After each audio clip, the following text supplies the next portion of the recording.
أعوذ بالله من الشيطان الرجيم بسم الله الرحمن الرحيم يا أيها الذين آمنوا أوفوا بالعقود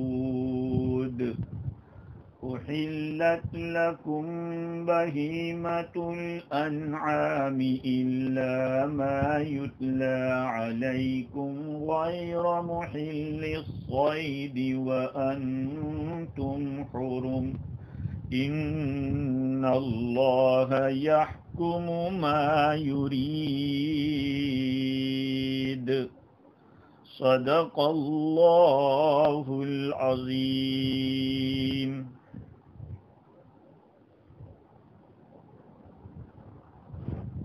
بزرگوں، پیارے بھائیوں اور سننے والی خواتین، مائیں اور بہنیں، سورہ مائدہ پارہ نمبر 6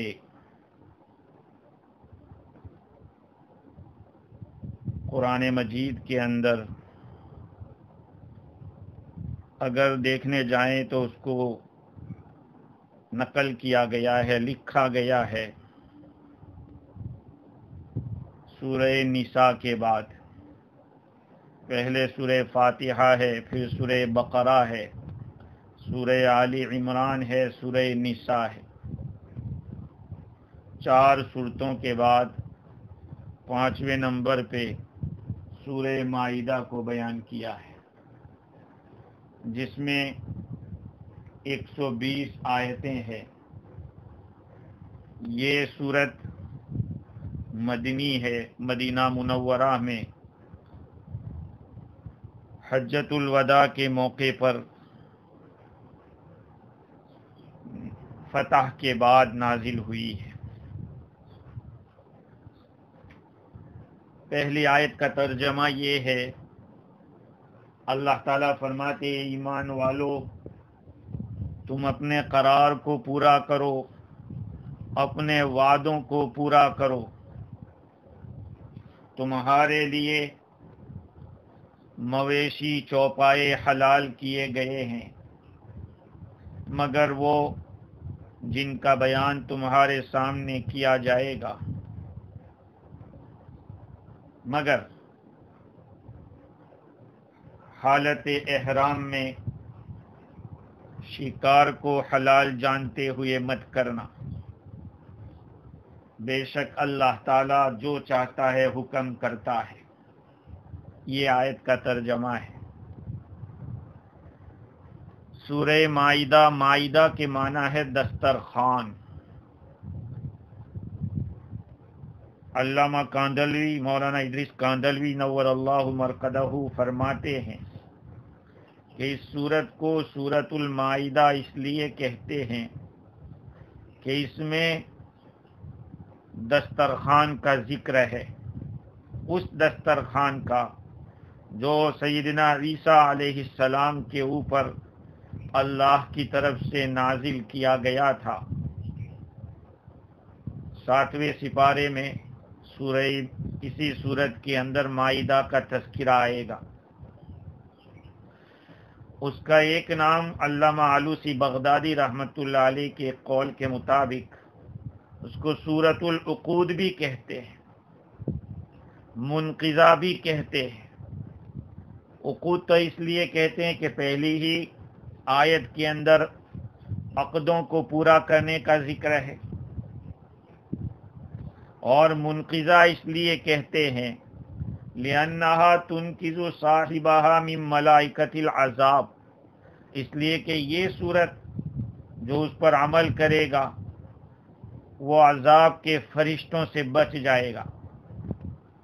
یہ صورت بچائے گی اس کو عذاب کے فرشتوں سے. یہ اس کا سورہ مائدہ نام ہے، سورۃ العقود، سورۃ المنقذہ. اس سورت کے فضائل مختلف روایات کے اندر بیان کیے گئے ہیں۔ حضرت مجاہد مرسلن روایت کرتے ہیں، یعنی بیچ میں صحابی کا واسطہ نہیں ہے۔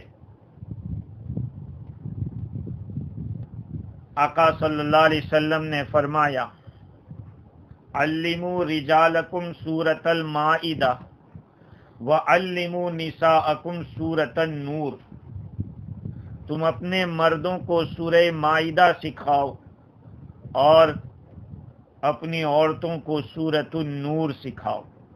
سورۃ النور 18ویں پارے میں ہے۔ انشاءاللہ اس سورت کے بعد اس سورت کو ہم لائیں گے، پیش کریں گے آپ کی خدمت میں۔ اور یہ سورۃ المائدہ آپ کے سامنے ہے۔ یہ ارشاد ہے کہ اپنے مردوں کو سورہ مائدہ سکھاؤ اور عورتوں کو سورہ نور سکھاؤ، اس لیے کہ اس سورت کے اندر عورتوں سے متعلق بہت سارے مسائل آئے ہیں، پردے کے احکام ہے، اس میں زنا کے بارے میں ہے، اس کی ممانعت، عائشہ صدیقہ رضی اللہ تعالی عنہ کے بارے میں مستقل 10 آیتیں ہیں۔ تو سورۃ النور عورتوں کو سکھاؤ اور سورۃ المائدہ مردوں کو سکھاؤ۔ دوسری ایک حدیث ہے، عطیہ بن قیس اور ضمرہ بن حبیب، یہ دونوں حضرات فرماتے ہیں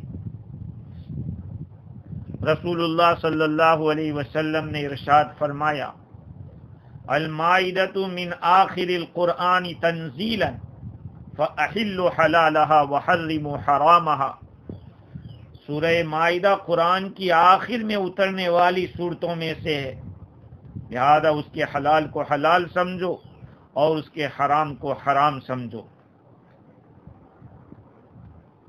اور بھی ایک روایت مستدرک حاکم کے اندر مسور ابن مخرمہ سے منقول ہے کہ انہوں نے حضرت عمر بن خطاب رضی اللہ تعالی عنہ کو یہ فرماتے ہوئے سنا، تعلموا سورۃ البقرہ وسورۃ النساء وسورۃ المائدہ وسورۃ الحج وسورۃ النور فإن فیہا الفرائض، تم لوگ سورہ بقرہ کو سیکھو، سورہ نساء کو سیکھو، سورہ مائدہ کو، سورہ حج کو اور سورہ نور کو، اس لیے کہ اس میں فرائض کو بیان کیا گیا ہے۔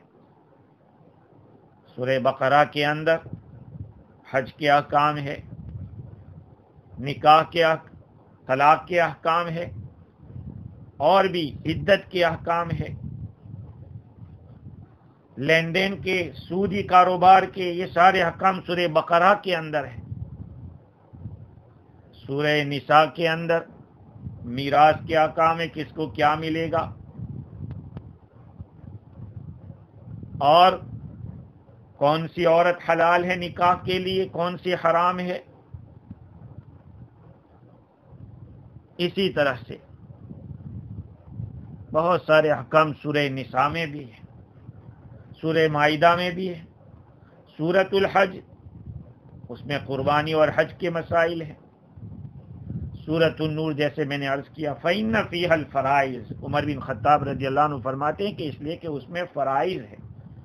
امام حاکم نے اس روایت کو صحیح قرار دیا اور یہ فرمایا کہ بخاری اور مسلم کے شرط کے اوپر، ان کی جو شرط ہے اس پر یہ روایت اترتی ہے، اور امام ذہبی نے ان کی موافقت کی ہے۔ خیر، اور ایک روایت حضرت جبیر ابن نفیر فرماتے ہیں کہ میں عائشہ رضی اللہ تعالی عنہ کے پاس پہنچا، آپ نے فرمایا، هل تقرأ سورۃ المائدہ، کیا تم سورہ مائدہ پڑھتے ہو کہ نہیں؟ میں نے عرض کیا کہ ہاں پڑھتا ہوں۔ آپ رضی اللہ تعالی عنہ نے فرمایا، فإنها من آخر ما انزل اللہ، اس لیے کہ اللہ تعالیٰ نے جو قرآن اتارا اس میں سب سے آخر میں اترنے والی صورتوں میں یہ صورت ہے، فما وجدتم فیہا من حلال فأحلوا، لہذا تم اس میں جو حلال چیز کو پاؤ اس کو حلال سمجھو، وما وجدتم من حرام فحرموا، اور جس کو تم حرام پاؤ اس کو حرام سمجھو۔ یہ روایت امام قرطبی نے اپنی تفسیر میں نقل کی، اور اس کے کچھ الفاظ کی تبدیلی فرق کے ساتھ، کچھ الفاظ اس کے فرق کے ساتھ امام حاکم نے مستدرک میں نقل کیا۔ یہ ساری روایتیں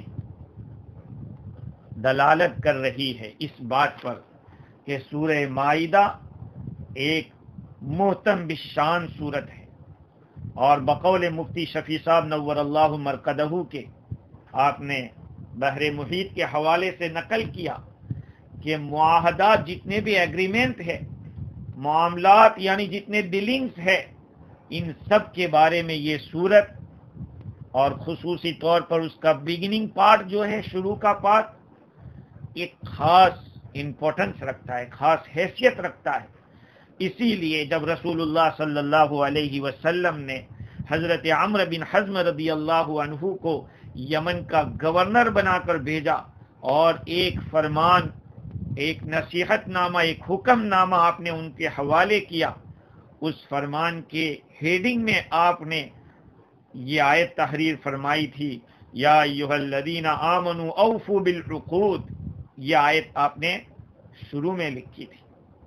ابن کثیر رحمۃ اللہ علیہ نے یمن کے بجائے نجران لکھا ہے، اور یمن والی روایت بھی ابن کثیر نے نقل کی ہے کہ ان کو مال وصول کرنے کے لیے بھیجا تھا۔ یہ سب باتیں دلالت کر رہی ہے کہ یہ سورۃ المائدہ بہت ہی زیادہ اہمیت کی حامل ہے۔ اس سے پہلے جو سورت گزری ہے وہ سورۃ النساء ہے۔ نساء کے معنی عورتیں، امرأتن ایک عورت کو کہتے ہیں، اور پلورل میں اس کو لے جاتے ہیں تو نساء بن جاتا ہے، کئی عورتوں کو نساء کہیں گے۔ علامہ آلوسی بغدادی رحمۃ اللہ علیہ فرماتے ہیں کہ سورہ بقرہ اور سورہ آل عمران اپنے ٹاپک کے اعتبار سے، مضامین کے اعتبار سے، اصول عقائد کے اعتبار سے سیم ہے، متحد ہے۔ ایسے ہی فروعی احکام کے مضامین سورہ نساء اور سورہ مائدہ، اس میں یہ دونوں متحد ہیں۔ بہت ساری معاہدے اور عقود سورہ نساء میں گزرے ہیں، نکاح کے مسائل، مہر کا عقد مہر، اسی طرح سے عقد حلف، معاہدہ کا عقد، امان کا عہد، یہ سارے احکام سورہ نساء میں بھی آئے۔ وصیت کا عقد، امانت کا عقد، وکالت کا، یہ باتیں بھی ضمنی طور پر سورہ نساء کے اندر آ چکی ہے۔ یہاں پر بھی ایسے عقود آئیں گے، تو یہ ربط ہوا ما قبل کی صورت کے ساتھ کہ سورہ نساء اور سورہ مائدہ میں کیا کنیکشن ہے۔ اب دیکھتے ہیں کہ یہ صورت نازل کب ہوئی، کیا حالت تھی۔ دیکھیے دونوں میں ربط جو تھا، سورہ نساء اور سورہ مائدہ بہت گہرا ربط ہے، لیکن سورہ نساء کو پہلے بیان کیا، اس لیے کہ وہ صورت شروع ہوتی ہے یا ایھا الناس اتقوا ربکم الذی خلقکم من نفس واحدہ۔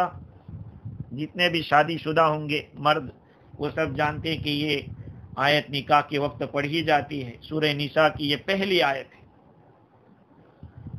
چونکہ اس میں یا ایھا الناس سے شروع کیا ہے، اور یا ایھا الناس کا جب لفظ آتا ہے تو اس میں خطاب عام ہوتا ہے، سبھی لوگوں کو خطاب کیا جاتا ہے، ماننے والے نہ ماننے والے سب اس میں آ جاتے ہیں۔ اور اس صورت میں یا ایھا الذین آمنوا اوفوا بالعقود، اے ایمان والو تم اپنے قراروں کو پورا کرو۔ اس میں ایمان والوں کو اسپیشل خطاب کیا ہے، اور جہاں پر عموم ہوتا ہے، عام بات ہوتی ہے، اس کو پہلے بیان کرتے، اس لیے سورہ نساء کو پہلے بیان کیا، اب سورہ مائدہ کو بیان کر رہے ہیں۔ سورہ مائدہ کا نزول بقول محمد ابن قرظی رحمۃ اللہ علیہ کے، ابو عبید نے اس روایت کو نقل کیا کہ آپ فرماتے ہیں کہ سورہ مائدہ حضور اکرم صلی اللہ علیہ وسلم پر حجۃ الوداع کے موقع پر سن ہجری 10 میں مکۃ المکرمہ اور مدینۃ المنورہ کے بیچ میں، جبکہ آپ صلی اللہ علیہ وسلم اپنی اونٹنی کے اوپر تشریف فرما تھے، نازل ہوئی تو اس اونٹنی کی جو کتف یعنی جو کندھا تھا وہ پھٹنے لگا، اس کو اتنا بوجھ لگنے لگا، آقا صلی اللہ علیہ وسلم اس پر سے اتر گئے، کیونکہ وحی کا جو بوجھ ہوتا تھا۔ بعض صحابہ فرماتے ہیں کہ اگر حضور کا سر مبارک ران پہ ہوتا تو ران پھٹنے لگتی تھی، جس کی ران کے اوپر سر ہوتا تھا، اتنا بوجھ ہوتا تھا۔ تو یہ جانور آپ کی اونٹنی وہ برداشت نہیں کر پا رہی تھی، حضور صلی اللہ علیہ وسلم اتر گئے۔ حضرت عائشہ رضی اللہ تعالیٰ عنہ فرماتے ہیں کہ آخری جو سورت نازل ہوئی وہ سورہ مائدہ ہے۔ آپ سب جانتے ہیں کہ حجۃ الوداع کے بعد آقا صلی اللہ علیہ وسلم زیادہ زمانہ تک اس دنیا میں نہیں رہے، تو یہ سب سے آخری سورت ہے۔ اس لیے میرے عزیزو یاد رکھے اس بات کو کہ ہمیں جیسے اعمال کے فضائل کو جاننا ہے ویسے اعمال کے مسائل کو بھی جاننا ہے۔ آدمی فضائل کے ذریعے اعمال پہ آتا ہے، بھائی نماز پڑھیں گے کیا ملے گا، روزہ رکھیں گے کیا ملے گا، یہ شوال چل رہا ہے شوال کے 6 روزے رکھیں گے، رمضان کے پورے رکھے شوال کے 6 رکھے، پورے سال کا ثواب مل جائے گا، پورا سال روزہ رکھا یہ سمجھا جائے گا۔ یہ فضائل سے آدمی اعمال پہ آتا ہے، لیکن مسائل سے اعمال کی درستگی ہوتی ہے۔ اگر آپ مسائل جانیں گے تو پھر آپ کے اعمال درست ہوں گے، مسائل معلوم نہیں ہوں گے تو اعمال اناپ شناپ ہوں گے۔ تو اس سورہ مبارکہ کے اندر اللہ تعالیٰ نے احکام بیان کیے ہیں اور جو بہت ہی زیادہ اہم ہیں۔ تو پہلی آیت، اس کا پہلا جز، یا ایھا الذین آمنوا اوفوا بالعقود، اے ایمان والو تم اپنے عہدوں کو پورا کرو۔ پہلا لفظ ہے یا ایھا الذین آمنوا۔ یہ کتنی سعادت کی بات ہے اور خوشی کی بات ہے کہ حق جل وعلا خالق کائنات اللہ جل جلالہ عم نوالو مجھ سے اور آپ سے بات کر رہا ہے۔ ابن ابی حاتم میں ایک روایت ہے کہ ایک شخص نے عبداللہ ابن مسعود رضی اللہ تعالی عنہ سے عرض کیا کہ آپ مجھے کوئی نصیحت کیجئے۔ آپ رضی اللہ عنہ نے فرمایا جب تو قرآن میں لفظ یا ایھا الذین آمنوا سنے تو فوراً کان لگا کر متوجہ ہو جا۔ قرآن میں جب یا ایھا الذین آمنوا کا لفظ آوے تو پورا دھیان ادھر کر دو، کیونکہ اس کے بعد کسی نہ کسی بھلائی کا حکم ہوگا یا کسی نہ کسی برائی سے ممانعت ہوگی، کسی نہ کسی برائی سے روکا گیا ہوگا۔ تو یہ ایمان والوں کو حکم دیا یا ایھا الذین آمنوا۔ ہمیں خوش ہونا چاہیے کہ ایمان والے اللہ کے فضل سے ہم لوگ بھی ہیں، ہم نے بھی کلمہ پڑھا ہے، اللہ میں اس کی حقیقت عطا فرما دے۔ حضرت زہری فرماتے ہیں جہاں کہیں اللہ تعالیٰ نے ایمان والوں کو کوئی حکم دیا ہے اس حکم میں نبی اکرم صلی اللہ علیہ وسلم بھی شامل ہیں۔ دیکھو میں تو یہ کہہ رہا تھا آپ کو کہ ہماری سعادت کی بات ہے کہ اللہ نے ہمیں یا ایھا الذین آمنوا فرمایا، ورنہ حضرت خثیمہ فرماتے ہیں کہ تورات میں تو ان لوگوں کو بجائے یا ایھا الذین آمنوا کہ یا ایھا المساکین کہا ہے، اے مسکینوں۔ تورات کے ماننے والوں کو یا ایھا المساکین کہا گیا۔ تو اللہ تعالیٰ نے یہاں ہمیں خطاب کیا ہے، اے ایمان والو اوفو بالعقود، اپنے عہدوں کو، اپنے قراروں کو، ایگریمنٹس کو پورا کرو۔ حضرت حکیم الامت مولانا اشرف علی تھانوی نور اللہ مرقدہ فرماتے ہیں خلاصے تفسیر کے اندر کہ ایمان والو تمہارے ایمان کا تقاضا ہے کہ تم عقد پورا کرو۔ ہاں، ایمان کا مطلب میرے عزیزوں صرف یہ نہیں ہے کہ کلمہ پڑھ لیا لا الہ الا اللہ محمد رسول اللہ بس ختم ہو گیا. اتنا پڑھنا تو مکہ والوں کے لیے بھی آسان تھا، لیکن وہ جانتے تھے کہ اس کے پڑھنے کے بعد ہماری ذمہ داری کیا بنے گی.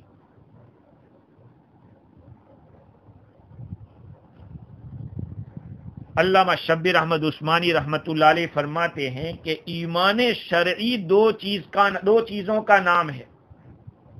دیکھو، آدمی کلمہ پڑھ کے اسلام میں داخل تو ہو جاتا ہے، لیکن یہ زبان کے بول ہیں، آپ کے دل کے اندر کتنا جمع ہے جس کو ایمان کہتے ہیں. علامہ عثمانی فرماتے ہیں کہ ایمان شرعی جو ہے، شریعت میں جس چیز کا نام ایمان ہے، وہ دو چیزوں کا نام ہے. ایک تو صحیح معرفت، صحیح پہچان، یعنی اللہ کی ذات، اللہ کی صفات، یہ ساری چیزوں کو اچھی طرح سے جاننا، اس کے احکام، اس کے افعال، یہ ساری چیزوں کو اچھی طرح سے معلوم کرنا، یہ ایک چیز ہے. اور دوسری چیز یہ ہے کہ اللہ اور اس کے رسول کے تمام ارشادات کو صحیح اور صادق یعنی سچا سمجھ کر تسلیم و قبول کے لیے اخلاص سے گردن جھکا دینا، اس کو مان لینا، سر تسلیم خم کر دینا.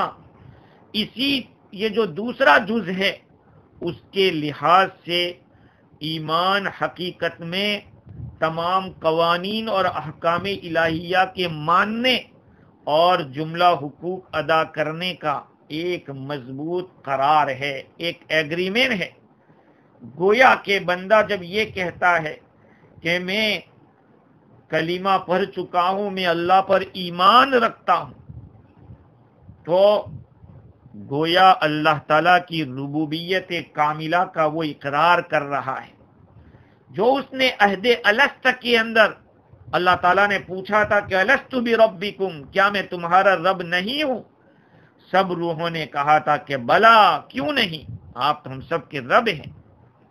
کہا اسی عہد الست کو جو کیا تھا اسی کا یہ قرار دوبارہ تجدید کی جا رہی ہے.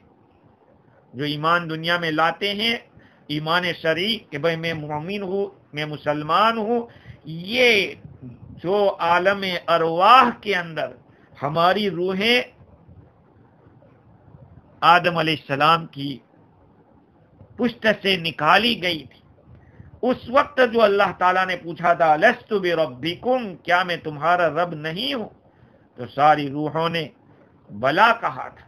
کہ کیوں نہیں؟ کہا کہ اسی بلا کو جو کہا تھا، اسی کو دوبارہ زمین پہ آگے آ کے یوں کہتا ہے کہ میں مومن ہوں، میں ایمان لایا، وہ اسی کی تجدید کر رہا ہے، اس کو دوبارہ نیو ایگریمنٹ کر رہا ہے. تو جیسے رب ہم نے مانا اللہ کو، اس کے سارے احکام، اور سارے احکام میں اللہ نے اپنے نبی کو بھی بھیجا، نبی کو ماننا، نبی جو چیز لائے اس کو بھی ماننا، اور اس کے سامنے سر تسلیم خم کر دینا، یہ صحیح معنی میں حقیقت میں ایمان ہے. اسی لیے قرآن مجید کی ایک آیت کا انکار کفر ہے. ہاں، نماز فرض ہے، اس کا انکار کفر ہے. روزہ فرض ہے، کمزوری ہو رہی ہے، وہ ایک گناہ ہے، اس کو کافر نہیں کہیں گے.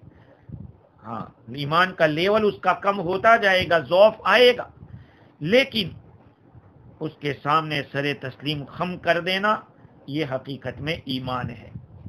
تو اللہ تعالیٰ نے خطاب کیا کہ اے ایمان والو. جب ایمان والوں سے خطاب کیا تو اب سارے مخلوق کے اوپر ضروری ہو گیا کہ اللہ تعالیٰ نے جن احکام کے کرنے کا حکم دیا ہے، جن سے بچنے کا حکم دیا ہے، ان ساری چیزوں کے اندر اپنے آپ کی عاجزی کا اظہار کرے اور مان لے کہ یہ ساری چیزیں حق ہے اور اس پر مجھے چلنا ہے. تو اللہ تعالیٰ نے سب سے پہلے یا ایھا الذین آمنو کے ذریعے خطاب کیا اور حکم دے دیا اوفو بالعقود، اے ایمان والو تم اپنے عقدوں کو پورا کرو. ایک ہے عقد، ایک ہے عہد.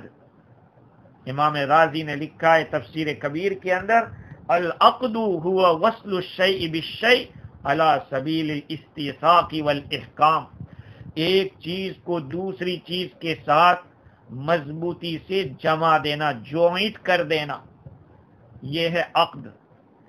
عقد میں التزام ہوتا ہے اور عہد میں الزام ہوتا ہے. عقد جو لازم ہو جاتا ہے اور عہد جو لازم کیا جاتا ہے. اللہ تعالیٰ نے اوفو بالعقود فرمایا. عقود، اب یہاں عقد سے کیا مراد ہے؟ کون کون سے عہد مراد ہے؟ علماء کرام نے اس کے بارے میں بڑی تفصیلات لکھی ہے. پہلی بات تو ہم یہ جانیں گے کہ عہد کو پورا کرنا کتنا ضروری ہے. اس کے بعد ہم یہ جانتے کہ اس میں کون کون سا عہد آتا ہے.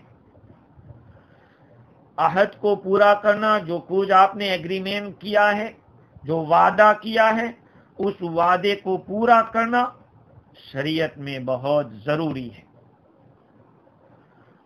علامہ عثمانی رحمت اللہ علیہ نے اپنی تفسیر کے پارہ نمبر 14 میں وَأَوْفُوا بِعَهْدِ اللَّهِ إِذَا عَاهَدتُّمْ وَلَا تَنْقُضُوا الْأَيْمَانَ بعد ثبوتها وَأَوْفُوا بِعَهْدِ اللَّهِ إِذَا عَاهَدتُّمْ وَلَا تَنْقُضُوا الْأَيْمَانَ، تم لوگ اپنے عہدوں کو پورا کرو، اللہ کے عہد کو پورا کرو جب کہ عہد کرو، اور اس کے مؤکد ہو جانے کے بعد اس کو توڑو مت. وَلَا تَنْقُضُوا الْأَيْمَانَ بَعْدَ تَوْكِيدِهَا، مؤکد کر دینے کے بعد اس کو توڑو مت. اس طرح کی آیت پارہ نمبر 14 میں ہے. اس کے تحت علامہ عثمانی نے لکھا کہ وعدہ کو پورا کرنے کی تاکید اور غداری اور بدعہدی سے روک، یہ چیز بہت بڑی تو ہے، لیکن صحابہ کرام سے جس وقت خطاب ہو رہا تھا اس وقت بہت مناسب حال تھا یہ حکم.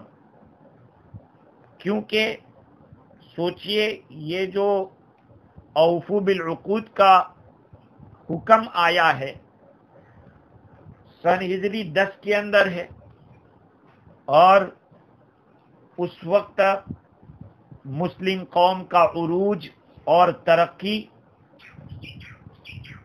ہو رہی تھی، اور فیوچر کے اندر ان کی کامیابی کے اندر یہ وعدے کو پورا کرنا بہت زیادہ افیکٹ رکھتی تھی. اس لیے حکم دیا کہ جب تم لوگ خدا کا نام لے کر یا قسمیں کھا کر کسی قسم کا معاہدہ کرو تو اللہ کے پاک نام کی حرمت کو قائم رکھو. کسی قوم سے یا کسی شخص سے معاہدہ کرو بشرطے کہ وہ خلاف شرع نہ ہو. مسلمان کا فرض ہے کہ اس کو پورا کرے، خواہ اس میں کتنی مشکلات اور صعوبتوں کا سامنا کرنا پڑے.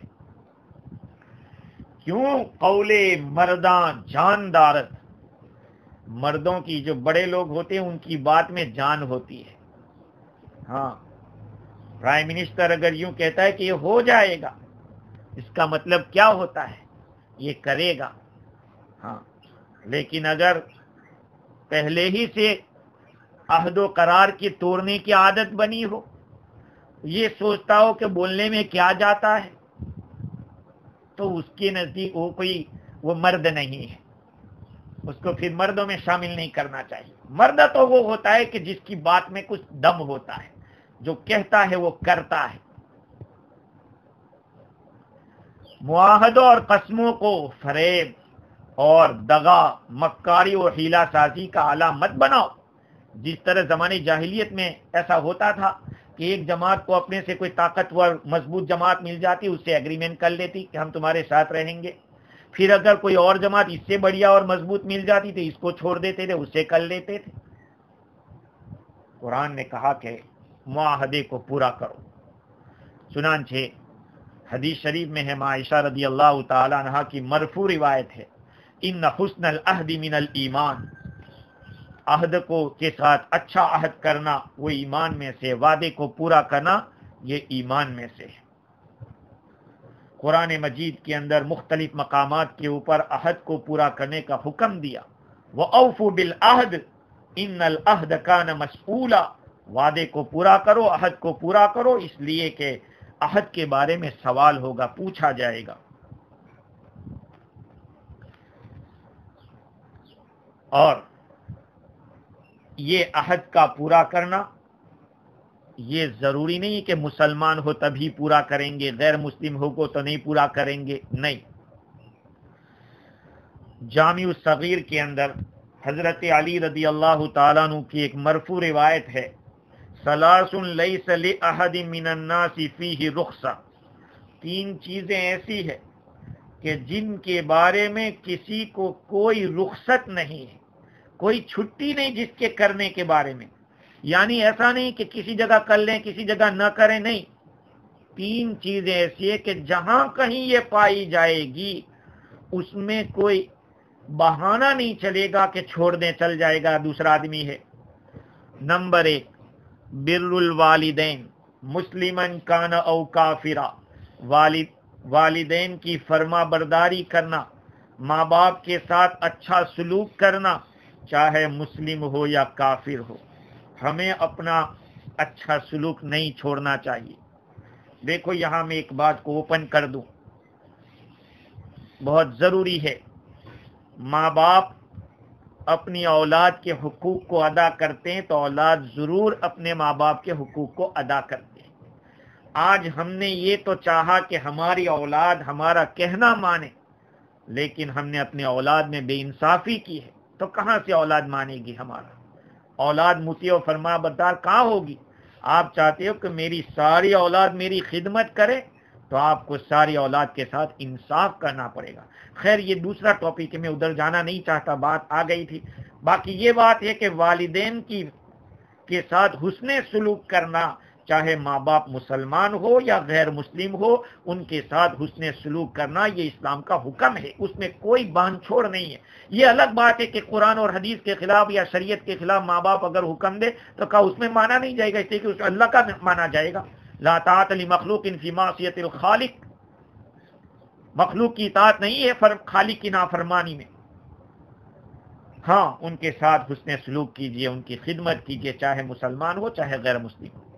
نمبر 2 والوفاء بالعہد لمسلم کان او کافر، وعدے کو پورا کرنا، عہد کو پورا کرنا، یہ مسلمان کے لیے ہو یا کافر کے لیے، غیر مسلم کے لیے ہو، وعدہ جس سے بھی کیا ہے اس کو پورا کرنا پڑے گا. وَأَدَاءُ الْأَمَانَةِ إِلَى مُسْلِمٍ كَانَ أَوْ کافر، امانت کا ادا کرنا یہ بھی ایسا ہے، اس میں کوئی چھٹی نہیں ہے. امانت چاہے مسلمان کی ہو یا چاہے غیر مسلم کی ہو، اس امانت کا خیال کرنا پڑے گا، امانت کو ادا کرنا پڑے گا. خیر میں نے اس روایت کو اس مقام پر اس لیے نقل کیا کہ وعدے کو پورا کرنا، عہد کو پورا کرنا یہ بہت ہی اہم ہے، ہر جگہ کے اوپر اس کا خیال رکھا جائے گا. تفسیر مواہب الرحمن کے اندر ابو الحسین فارسی رحمۃ اللہ علیہ کا قول نقل کیا کہ اوفو بالعقود کے اندر حکم دیا گیا ہے بندوں کو کہ معاملات میں سیاست کو اور محاسبات میں ریاضت کو اور خطرات میں روک ٹوک کو اور مشاہدات میں ادب کو نگاہ میں رکھیں، کیونکہ بندوں کو عالم اسباب میں ان امور سے چارہ نہیں ہے. دیکھیے معاملات میں سیاست، آپ معاملات کر رہے ہیں، آج کی سیاست تو گندی سیاست ہے. ہاں آدمی جتنا دوسروں کو الو بنائے گا کہا بڑا پولیٹیشین ہے، جتنا جھوٹ بولے گا ارے بڑا پولیٹیشین، اس کو پولیٹکس نہیں کہتے۔ سیاست تو یہ ہے کہ شریعت کو نہ چھوڑا جائے، ہاں یہی سیاست ہے۔ سیاست ہمارے بڑوں نے کی ہے، علماء دیوبند نے جو انڈیپینڈنس کی جو فائٹ لڑی تھی اس میں انہوں نے حصہ لیا، ان کی آپ زندگی پڑھیں، وہ بڑے راتوں کو شب خیز تھے، تہجد گزار تھے، دنوں میں کتابیں قرآن و حدیث پڑھانے والے تھے، لیکن انہوں نے سیاست کے اندر بھی حصہ لیا۔ تو معاملات کرو تو اس وقت پہلے سے خیال کرو، ہاں اچھا معاملات میں حسن انتظام ہونا چاہیے، اور محاسبات میں ریاضت حساب لے رہے ہیں تو اس میں ریاضت کو شامل کرنا پڑے گا۔ خطرات ہے، دل میں آنے جانے والی باتیں، اس میں روک ٹوک، کون سا خطرہ صحیح ہے کون سا غلط ہے، اور دنیا کے اعتبار سے بھی جو خطرات ہو اس کے بارے میں بھی روک ٹوک ہونی چاہیے، سب چیزوں کو ایکسیپٹ نہیں کرنا چاہیے۔ اور مشاہدات میں ادب کا لحاظ، جہاں سامنے ہے وہاں ادب کا لحاظ رکھا جائے گا۔ یہ ساری چیزیں ایسی ہیں کہ انسان کی زندگی میں اس کو معاملات کی بھی ضرورت پڑتی ہے، محاسبات کی بھی ضرورت پڑتی ہے، اور مشاہدات بھی ہوتے ہیں۔ یہ ساری چیزیں ان کا پیش آنا یہ ایک لابدی اور ضروری چیز ہے۔ خیر، تو عہد کو پورا کرنا اتنا اہم ہے، یہاں تک کہ قرآن مجید کے اندر وعید شدید آئی ہے، والذین ينقضون عہد اللہ من بعد میثاقہ ویقطعون ما امر اللہ به ان یوصل ویفسدون فی الارض اولئک لهم اللعنۃ ولهم سوء الدار۔ اور وہ لوگ جو اللہ کے عہد کو توڑتے ہیں بعد اس کے مضبوط کرنے کے، اور وہ کاٹتے ہیں اس چیز کو جس کو اللہ نے حکم دیا ہے کہ اس کو جوڑا جائے، رشتہ داریوں کو کاٹتے ہیں، وَيُفْسِدُونَ فِي الْأَرْضِ زمین میں فساد کرتے ہیں، اللہ کی نافرمانی کرتے ہیں، أُولَئِكَ لَهُمُ اللَّعْنَةُ وَلَهُمْ سُوءُ الدَّارِ، ان کے لیے لعنت ہے اور ان کے لیے برا گھر ہے، جہنم ہے۔ تو بات میں عرض کر رہا تھا کہ معاہدہ عہد پورا کرنے کے فضائل بھی ہے اور اس کا امپورٹنس بھی ہے، اس کو توڑنے پر وعید شدید بھی ہے، اللہ کا حکم بھی ہے، نبی اکرم صلی اللہ علیہ وسلم کا بھی حکم ہے، بلکہ حضور نے تو فرمایا کہ منافق ہے، آیت المنافق ثلاث اذا حدث کذب واذا وعد اخلف واذا خاصم فجر۔ منافق کی نشانیاں تین ہے، جب بات کرتا ہے تو یہ جھوٹ بولتا ہے، جس کے اندر فساد قول بتایا، فساد قول۔ وَإِذَا وَعَدَ أَخْلَفَ، وعدہ کرتا ہے تو وعدہ خلافی کرتا ہے، یہاں فساد نیت بتلایا کہ اس کی نیت بری ہے۔ وَإِذَا خَاصَمَ فَجَرَ، یہاں فساد فعل بتلایا ہے، وہاں فساد قول تھا، فساد نیت، اور یہاں فساد فعل، جب وہ لڑائی جھگڑا کرتا ہے تو گالی گلوچ کرتا ہے۔ اس حدیث میں وعدہ خلافی کرنے کو منافق کی نشانی قرار دیا۔ تو اب ہمیں یہ معلوم کرنا ہے کہ یہاں عہد سے کیا عہد مراد ہے۔ دیکھو میرے بھائیوں، اس بارے میں علامہ آلوسی بغدادی رحمت اللہ علیہ نے 4 قول نقل کیے، اور ماوردی میں تفسیر ماوردی کے اندر 5 قول نقل کیے، ایک زیادہ نقل کیا ہے، چونکہ یہاں اللہ تعالیٰ نے جو لفظ استعمال کیا ہے اوفو بالعقود، جو تم نے عہد کیا ہے پورا کرو، اس کی وجہ سے، یہ حکم کی وجہ سے، اس کی میننگ کی وجہ سے کچھ اختلاف امام شافعی اور امام ابو حنیفہ رحمۃ اللہ علیہ کا یہ ہوا، بعض مسائل میں فرق آیا کہ کوئی آدمی عید کے دن روزہ رکھنے کی منت مانتا ہے، اپنے اوپر روزہ لازم کرتا ہے کہ میں عید کے دن روزہ رکھوں گا، میرے اوپر فرض ہے، میں لازم کرتا ہوں. امام شافعی رحمۃ اللہ علیہ فرمائیں گے کہ کوئی روزہ اس پر نہیں. لیکن حنفی امام ابو حنیفہ اس آیت کی وجہ سے فرمائیں گے کہ جب اس نے عہد کیا ہے تو پورا کرنا پڑے گا. اب اس دن روزہ رکھنا حرام ہے تو اس کو دوسرے دن رکھنا پڑے گا، کیونکہ اس نے یہ اپنے اوپر لازم کیا تھا.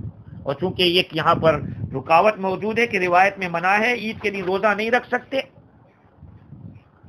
اسی طرح سے بیٹے کو ذبح کرنے کی نیت کر لی، بیٹے کو ذبح کرنے کی منت مان لی، یہ تو جائز نہیں ہے. امام شافعی رحمۃ اللہ علیہ فرمائیں کہ نہیں، اس کے اوپر ضروری نہیں ہے کوئی بھی چیز، اس نے غلط منت مانی.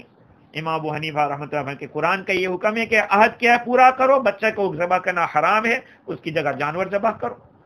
یہ مسائل میں فرق ہوتا ہے. قرآن مجید کی فہم میرے عزیزو اللہ سے مانگنی چاہیے.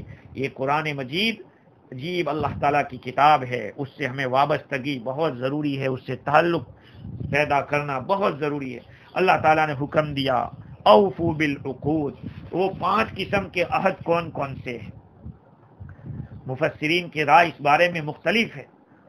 ایک قول تو یہ ہے کہ اللہ تعالیٰ نے اپنے بندوں سے عہد لیا کہ ایمان لائیں گے اللہ پر، اور اللہ تعالیٰ کی اطاعت کرنے پر بھی عہد لیا ہے. اللہ جو حلال قرار دیں گے وہ حلال سمجھیں گے، اللہ جو حرام قرار دیں گے وہ اس کو حرام سمجھیں گے. یہ ابن عباس رضی اللہ عنہما کا قول ہے. اور دوسرا قول یہ ہے کہ آپس میں جو کچھ ہم لوگ عقد کرتے ہیں، جیسے کہ قسم کسی کے سامنے کھا لی کہ میں قسم کھا کے کہتا ہوں یہ کر کے رہوں گا، یا کسی کے عقد نکاح کیا ہے، یا کسی کے ساتھ عقد بے کیا ہے، بائنگ سیلنگ کا اگر یہ کیا ہے ایگریمنٹ، اس کی طرف ابن زید اور زید بن اسلم گئے رحمہم اللہ. اور ایک قول یہ ہے کہ زمانے جاہلیت کے اندر جو عہد لیے جاتے تھے مدد کرنے پر، ایک دوسرے کی ظالم کے خلاف مدد کرنے پر، کا وہ عہد پورا کرو. چوتھا قول یہ ہے کہ تمام قسم کے احکام جو اللہ نے اپنے بندوں پر لازم کیے ہیں، اور جن چیزوں سے رکنے کا، جیسے کہ امانت ادا کرنے کا، معاملات کے صحیح ڈھنگ سے کرنے کا، یہ ساری چیزیں. اور پانچواں قول یہ ہے کہ اہل کتاب سے جو عہد لیا گیا تھا کہ آخری نبی آئیں گے اور ان کے اوپر تم کو ایمان لانا ہے، ان کی مدد کرنا ہے، وہ عہد مراد ہے. خیر، ملا جیون رحمت اللہ علیہ نے تفسیرات الاحمدیہ صفحہ 217 کے اوپر لکھا کہ قال الامام الزاہد، امام زاہد فرماتے ہیں کہ عہد 3 قسم کا ہوتا ہے. ایک تو اللہ کا بندوں کے ساتھ، دوسرا بندوں کا اللہ کے ساتھ، اور تیسرا بندوں کا آپس میں ایک دوسرے کے ساتھ. یہ بہت آسان ہے. انشاءاللہ العزیز مزید گفتگو آئندہ کل کریں گے. اللہ تعالیٰ مجھے اور آپ کو دین کی صحیح سمجھ عطا فرمائے، عمل کی توفیق عطا فرمائے. وآخر دعوانا الحمدللہ رب العالمین.